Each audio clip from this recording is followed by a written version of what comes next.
que um IPCA um pouco mais benigno conseguiu trazer algum tipo de alívio. O cenário, na sua opinião, está tão fraco assim? Qual a sua avaliação sobre esse pessimismo como um todo que a gente está vendo muito ali precificado nessa curva? O pessimismo reflete muito a questão fiscal aqui no país, né, que a gente sempre está comentando. Esses últimos 2 anos foram de déficits fiscais muito elevados. Você teve esse ano uma revisão do déficit zero, né, para o ano que vem, onde deveria ter, na realidade, um superávit, e o Ministério da Fazenda anunciou que vai repetir, né, o mesmo objetivo desse ano para o ano que vem, quando na realidade esse ano não deve ser atingido o déficit zero. Quando você olha no acumulado, né, desse ano, não estou nem falando dos 12 meses, mas somente desse ano já se aproxima de um déficit de quase 100 bilhões de reais. 99,4 bilhões de reais.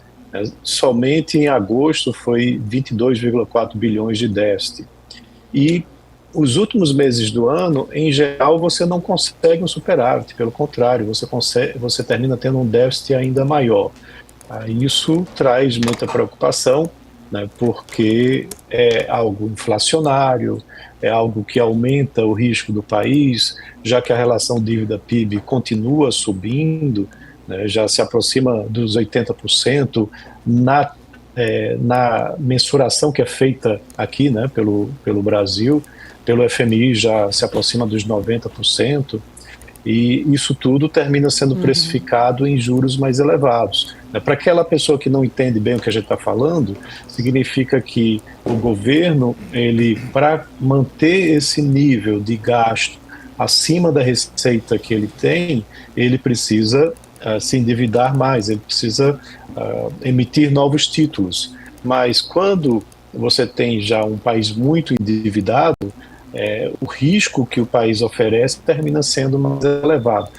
O nosso CDS, né, que mede o risco, né, do país em relação aos seus pares, mostra que aqui na América Latina nós temos hoje um dos riscos mais elevados. Então, consequentemente, as taxas de juros longas, né, aquelas de títulos de longo prazo, terminam ficando mais altas. E no curto prazo, isso gera mais inflação. À medida que você tem um gasto muito elevado do governo, isso estimula a economia, é óbvio, a gente está vendo um crescimento econômico substancial aí nesse ano, superando todas as expectativas. Tem um lado também do consumo das famílias, né, que com inflação mais baixa, o poder de compra se eleva, com o acesso ao crédito, com taxas de juros, né, que vinham sendo reduzidas, né, até a última reunião do Copom, isso permitia um maior consumo, mas há uma injeção fiscal muito grande na economia, que aí está terminando por trazer temores, né, e a gente já consegue visualizar isso nos últimos dados divulgados do IPCA e do IGPM, né, de que a inflação vai estourar o teto da meta. Então, essa revisão de trajetória da inflação faz com que você tenha uma Selic que foi elevada na última reunião, deve continuar sendo feito isso para combater a inflação até mais do ano que vem do que desse, mas aí os juros longos, eles terminam também sendo empurrados para cima, né, já que você vai ter um período de transição maior para essa ancoragem da inflação futura. Senhor, bom dia, sempre um prazer falar contigo. Nessa expectativa ou perspectiva, quando você fala, o problema do Brasil está evidentemente ancorado na questão fiscal. E o governo tem encontrado meios, ou pelo menos feito algumas propostas, estudado algumas propostas para aumentar cada vez mais a arrecadação, e os gastos seguem aumentando também bastante fortemente, né? E a gente está vendo uma movimentação bastante forte na questão de dólar, né? O dólar cada vez mais elevado, o real se desvalorizando, como você falou muito bem, nesse cenário aí impacta a inflação, o juro futuro sobe, enfim, todo esse cenário vai culminar numa piora da economia aqui no país, e isso pode ser sentido pela população em algum momento. A pergunta que fica é a seguinte, aí eu queria entender um pouco da sua visão. O governo, ele vai sentir, ele vai ter essa sensibilidade de fazer algum ajuste fiscal ou de buscar algum ajuste fiscal, mas vai precisar ter um choque no dólar, igual a gente viu recentemente de chegar lá quase a 5,90 para tomar alguma medida emergencial, ou alguma coisa já está sendo gestada dentro do governo que possa trazer um certo alívio, porque olhando para os dados e olhando para o cenário do mercado, o alívio não está vindo, né? Não está parecendo vir, e a gente está tendo cada vez mais uma pressão pessimista. O governo vai ter essa sensibilidade, ou a gente vai ver por um momento ainda mais prolongado, né? Essa visão um pouco mais turva, né, sobre essa realidade? Bem, bom dia, Felipe. Prazer estar falando com você também. A gente vê uma série de medidas sendo tomadas pela Fazenda, né, pelo Ministério da Fazenda, muito na direção de aumentar a arrecadação de impostos para conseguir, com isso, fechar as contas, né? Há uma série de medidas que foram tomadas no ano passado, mas principalmente esse ano.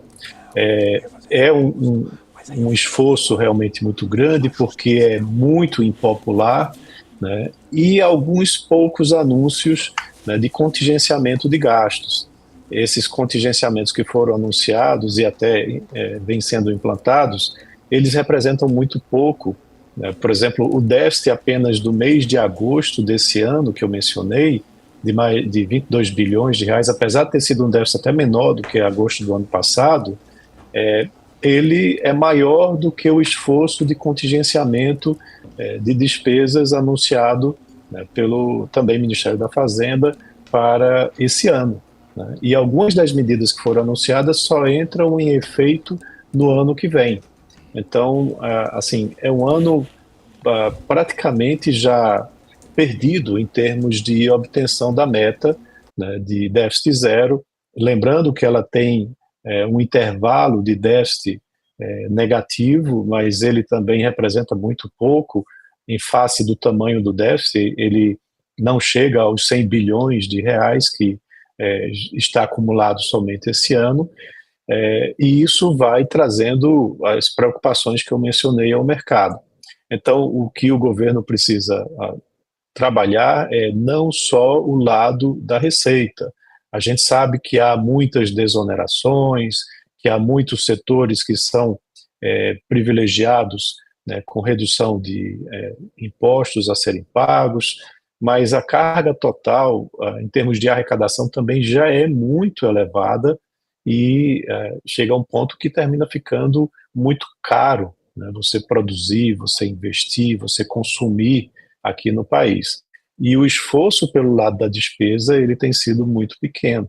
Então, é essa parte que precisa ser mais trabalhada, né, por parte do governo, trazer anúncios mais relevantes que vão realmente reduzir as despesas, né, para que você possa equacionar esse déficit, se não nesse ano, como a gente já está comentando aqui, é muito pouco provável, talvez no ano que vem, né, você já consiga, a partir daí, com as medidas de aumento de arrecadação, também de possíveis medidas de redução de despesas, e que o crescimento econômico desse ano também se repita no ano que vem. Tá? A gente vem tendo uma surpresa de crescimento econômico que termina ajudando também na arrecadação.